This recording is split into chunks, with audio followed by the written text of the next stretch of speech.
Hi, everybody. Jose Palomino, CEO of Value Prop, and your host on Business Growth on Purpose.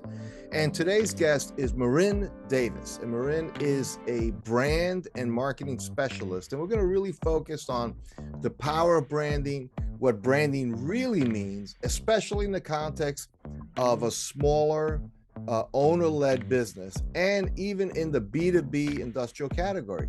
How is it relevant? How does it really work? Is it just a fancy logo, or is it more than that? So listen closely as Marin Davis joins us right now. Welcome, Marin, to Business Growth on Purpose. Thanks for having me, Jose. Yeah, no, this is going to be really interesting, and I'd like to just provide context for our audience. If you could just tell us a little bit about what you do and who you do it for.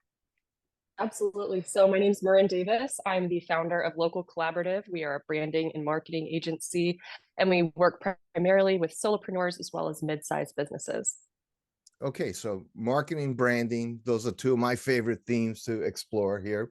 And as most people who listen to our show over time know, our primary focus, not exclusively, but primarily is B2B, right? B2B, and especially the owner operator of an industrial company. That could be a company that does painting to manufacturing to professional services, that kind of company. And those are the kind of companies that generally, when you say the word branding, they say, well, we have a name and that's the brand, or a logo was designed by some nephew 30 years ago and that's the logo. So what I want to explore with you a little bit here this morning is the value of branding, even in kind of industrial blocking and tackling type companies, right? So maybe Absolutely. just let's start with that thought. Why does it matter? I mean, that's a big meta starter, right? We could stay on that for a long time. But why does it even matter? I mean, after all, people know my company name is Wilson and Sons, and we're known. And why do I have to put any effort into branding? Absolutely. So I think that it all starts back to the brand, even when people come to me with content questions or social media questions. And the solid foundation that a good brand has is just as important as a brand who wants to, you hear it all the time, rebrand every 3 to 4 years. It creates that image and that evokes that feeling with their ideal customer. So we all know what the Apple logo looks like, whether the word is there or not. We know what they stand for and what their values are. Same thing with Nike, same thing with Walmart. And I think that solidifies, we know the colors, we know that feeling, and that's the epitome of a strong brand. A lot of these companies who get it right have started their brand foundations and the brand archetypes, which is something that our company starts with as well. There's 12 different brand archetypes, and that falls down into their values, and that bleeds into the psychology of everything from the colors that you use, the fonts that you use, the language that you do or don't use in your content. And that strong brand will outlive you. A lot of people talk about that generational wealth or having something to pass down, and ensuring that you have a strong, solid brand, whatever customers come or go or how it changes 50 years from now, it will still evoke that feeling even as you adapt to the times. Right, but you mentioned some of these global brands, right? So like Mm-hmm. Apple, Nike, and so on that spend billions of dollars Sure. promoting the brand. So, I could say, well, part of the reason the Apple logo is memorable is because they hammered it into my head for most of my Mm-hmm. lifetime, right? So, how does a small company that, is a $20 million contract manufacturer, they're not going to have an Apple type logo or impact like that. So, why should it matter to them to put, you're talking about 12, brand archetypes to really work through? That sounds like a lot of work. Is it Mm-hmm. really worth doing? Absolutely. I think that's the major benefit that we have. People want, and we strive to do this in our own agency as well. We offer the executive level results with that hometown experience. And that's what we all want. We all want to support the family owned business, the veteran owned business, the small business. And I think that by every large brand and every smaller mid-sized brand or personal brand, we all can follow the same 12 archetypes and show up differently. And where it really differs is in your client experience. So are they getting a handwritten note? Are they getting a personalized email? Or every year on your work anniversary, are they getting contact from you, which is something that we really lack from having large brands? Another huge benefit that these mid-sized businesses can use to stand out in their brand with that client experience is the personal connection. If someone is on Instagram and we DM a big influencer or one of these large companies, you usually get the generic automated response and you're not speaking to an actual person, which is always infuriating, right? So the impact that we can have by managing someone's social media, by speaking as the brand and getting very, very clear on our values, on our voice, on our tone, and compiling that in a brand book for every single employee to know across the board creates this cohesive experience where I know no matter which of my employees is speaking to any of our clients, they understand what we're about, what we're going to say, they're going to respond accordingly, and they know the experience that we're striving to give to our customers. So I think it's extremely important that everybody understand that and create consistency and cohesiveness in their brand, because that's what creates longevity and that's what makes potential customers turn into paying customers that will be with you for a lifetime. So let's dig in on that a little bit. So you let's go back to Apple for a second, right? So I would argue Okay. part of what makes Apple's branding effective is that that Apple made great products. In fact, in Mm. many cases, groundbreaking products, right? Starting with the iPod, then the iPhone, then the iPad, those things, and even the Mac for that matter, were things that changed the industry. So you alluded to in how you work a brand into an organization, changing certain operational behaviors, like how they answer the phone, Mhm. how, sending thank you notes that maybe it's behaviors they didn't do. So it's not just about coming up with a fancy logo. It sounds like it's really thinking through the identity of that company in the marketplace it chooses to compete in. Is that a fair way to? Abs- Yes, yes. And that's one of the biggest, I think, misconceptions or misunderstandings for people who aren't in this industry or aren't in this world is that the brand is just the logo and the colors. It is so much more than that. And they didn't pick blue or white or green as a brand color just out of the sky, right? They chose it because of the psychology that that color evokes and makes you feel. It's why fast food restaurants use red a lot. It's why companies that want you to trust them and feel loyal and companionship use blue. There's a lot of psychology and reasoning behind why these brands who are successful have everything from their logo to their brochures to the email signatures to everything on their social media. So anytime that I see a certain symbol or color or listen to a message, I know what I'm going to get from that company. Same thing with how they're portrayed on so not only social media, but TV commercials and everything consistently. I know who is more of a serious brand that's going to consistently appeal to my emotions, like those pet shelter commercials that we all try to avoid. And then anyone who's going to have a little bit of humor, like Wendy's or Amazon. Well, it's interesting. There's a book out. It's probably the many people would say it's like the first of the real big business bestsellers. It's called In Search of Excellence by Tom Peters and Robert Waterman. It came out like in 1980. And it was all about a study of companies that truly had embodied excellence and what set them apart. They were like McKinsey partners who wrote this book, huge bestseller at the time. And what was fascinating about it is everybody started committing to being excellent. That became the watchword in business. Every bank you went to, excellence. So I lived in New York. I was born and raised in New York City. And I went to the DMV to get my license renewed downtown, right near City Hall in Manhattan. And behind the lady, I'm on this long line. Behind that lady at the teller counter with that's taking care of you, it's a big banner that says committed to excellence. Mm-hmm. But if anybody's dealt, DMVs everywhere probably have a bad rap, but in New York City is well deserved. Okay. So I get up to the counter and I realize as I engage with this lady who's incredibly nasty just from hello, like a bad, I said, she's not turned around and looking at the banner with her brand promise. It's a total disconnect from what they're saying and what she's doing. So how do you take Absolutely. a company that has, 30 employees that, Mabel answers the phone and, everybody kind of, yeah, what do you need? That kind of thing. And all of a sudden you have a boardroom discussion. This is what we're going to stand for. The owner says, absolutely. We're all about quality and community and all of that. How do you Mhm. actually translate that? Because you're not going to turn over 30 long timers that have been there 20 years. Good people, salt of the earth or whatever, but that don't really haven't caught on to client experience or anything like that. How do you help people Yeah. transition from big ideas to the day-to-day nuts and bolts of doing? Oh, absolutely. I have family. I'm originally from Kansas. I married an army man, so we've moved across the nation, and that was a huge reason why I started this business. But back home, we are a farming family, and no one's left the state. We all lived within 5 miles of each other.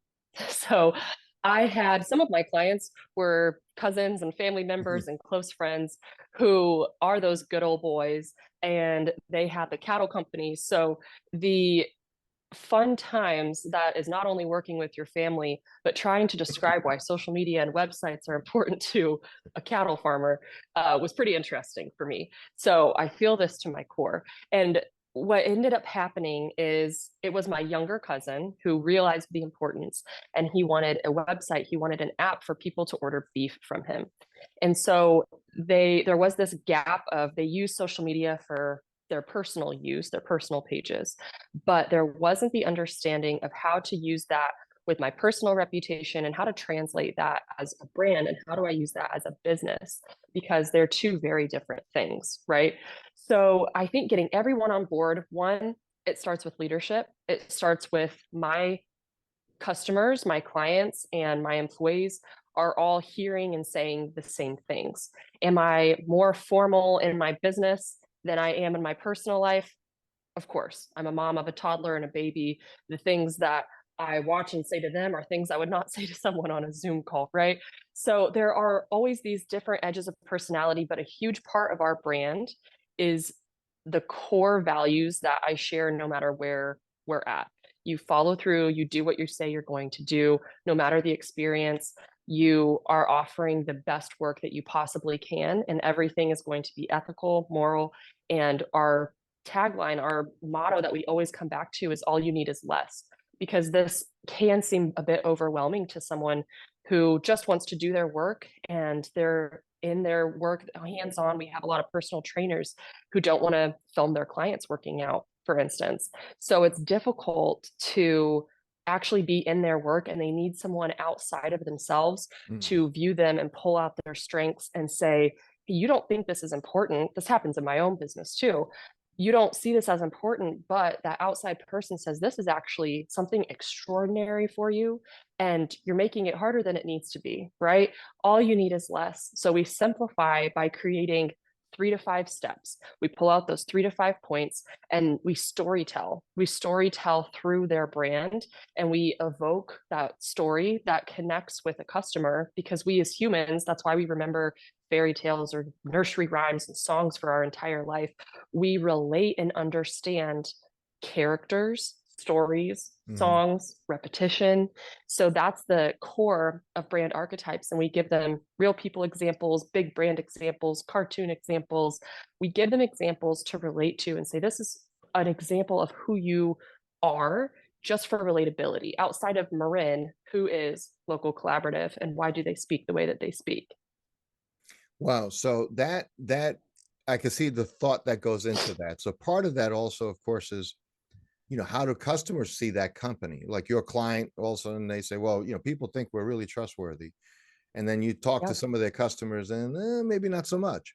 So how do you resolve disconnects? Like there's this aspirational, we want to be seen as this, as we are the Mm-hmm. champions of the world, right? And our customers in the marketplace sees us this other way. Is that ever a hard conversation where you have to sit with an owner and say, like, yeah, I get where you want to be, but you're not quite there yet? I mean, I'm just curious how that's received in your experience. Absolutely. So I think that it happens quite often, Mm. especially when there is that gap of I don't know social media and I don't want to learn it, but this is how I want to show up here. We apply that psychology and we apply the brand to the marketing strategy that we have for them. So we're looking at it from a completely different angle. We care about their business just as much, but we are viewing it as a client relationship. it's very personal to them because anyone who started a business understands the late nights, the money, everything that Mm, has been poured into this company. And it's very hard for us to get outside of ourselves. So what we bring into them is a good place that everyone can look at today is going to any of your reviews, if that's on Facebook or if that's on Google. And if something that you want people to say, for instance, is that you're trustworthy, that you do have a high quality product, that you do have the best donuts in town, are your reviews consistently saying that about you? Or mm. what are they communicating? So I've always thought that maybe I'm a good communicator, but between all of my personal life and my work life, I feel like sometimes I fall behind, or sometimes I do work late at night because my family comes first during the day. But consistently in my reviews, people praise the strong communication. And that's not something that's prompted or asked of me. I haven't paid anyone to say anything nice, but consistently that is what shows up.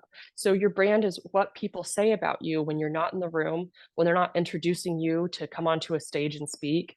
It's what they're saying in those word of mouth referrals that makes people go to your online presence, and it reaffirms as they're looking at your reviews and all of your consistent content that you've put out. So if you haven't posted since August of 22, then they might think that you're not in business anymore, or maybe you aren't consistent, or you're overwhelmed to be able to show up consistently and serve people. I think that's super important for people to understand is social media is not a time suck. It doesn't have to be a time suck. It is a huge tool for your business to convert people into paying customers. And by posting content consistently, you're better serving them by giving them information, pictures, videos, the content that they need to confirm that they want that relationship for you and to move forward to your download, your free call, whatever it is that gets that point of contact directly to you. Right. So if you work with, let's say, a knowledge-based worker, i.e., a consultant or an expert, your classic Sure. solopreneur, they tend to be much more prone to be creating content. They're writing, they're doing stuff. So that's a little easier. But when you get into Mhm. some of the industrial categories where, the company says, look, we're a painting contractor. There's not much to say. We give us a wall, we paint it. That's the story, right?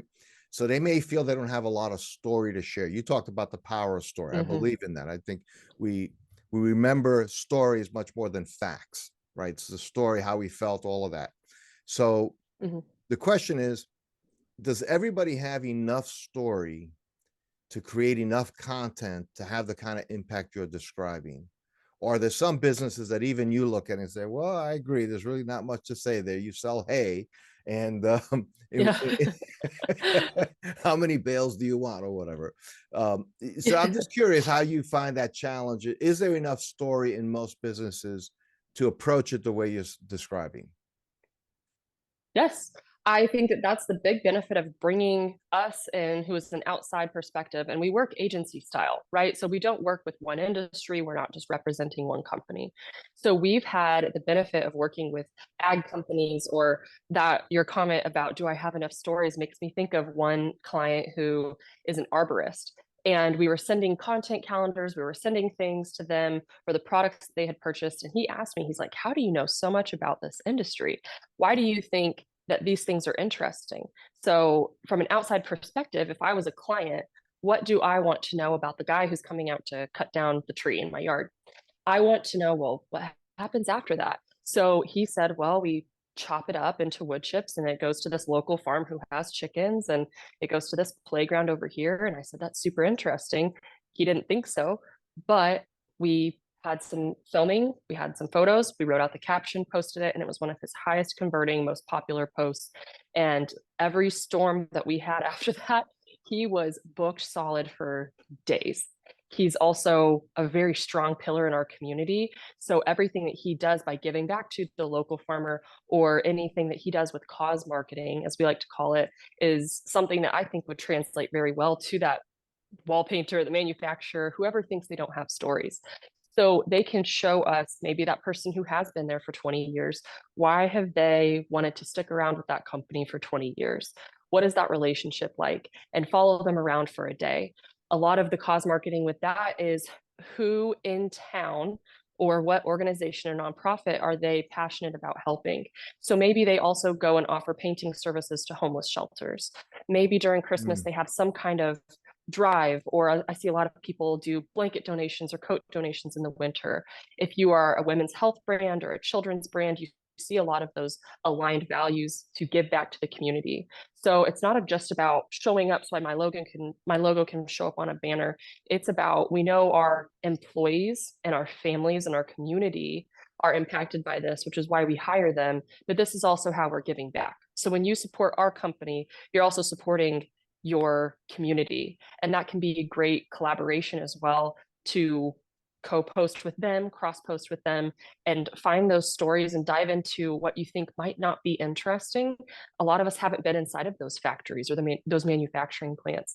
For someone who doesn't have a product and can't show how it's made or boxing and unboxing things, show us that's me, right? I'm a service-based brand. So yes, I can show you the results we've got from accounts. I can show you brands and logos that we've created, but the thought process. So a lot of that comes from the educational piece. And I don't share information to overwhelm you, but I'm sharing to help you. And I tell people all the time, screenshot your insights at the beginning of this month, do what I say for 30 days, which is something my little sister loves to hear, that I get to still boss people around, right? And then come back and look at your insights, and they see that what we've done, that introductory phase, works. And that makes them comfortable to hand over their logins for their social media or to invest in those products and services. So I would really encourage people to try it out for a month. Go and film a couple of your people, see what performs well, what doesn't perform well. The things that you think are boring, like showing us a machine, they made a whole show about how it's made, showing us how to make pencils and crayons and Right, things. right. People are interested in that. They are. First of all, one of the things I love about what I do, because again, I do tend to work more in some of the industrial categories, just walking the machine, the manufacturing floor, seeing how, seeing how the sausage is made is actually very fascinating. It's interesting. But I Mm-hmm. love the fact that you connect it to, sometimes like painting may in and of itself not be as exciting, but what you're painting, the fact that you're painting a bridge, for example, or something that's interesting and and that's Mm-hmm. intricate and it involves you that way, I think is very powerful.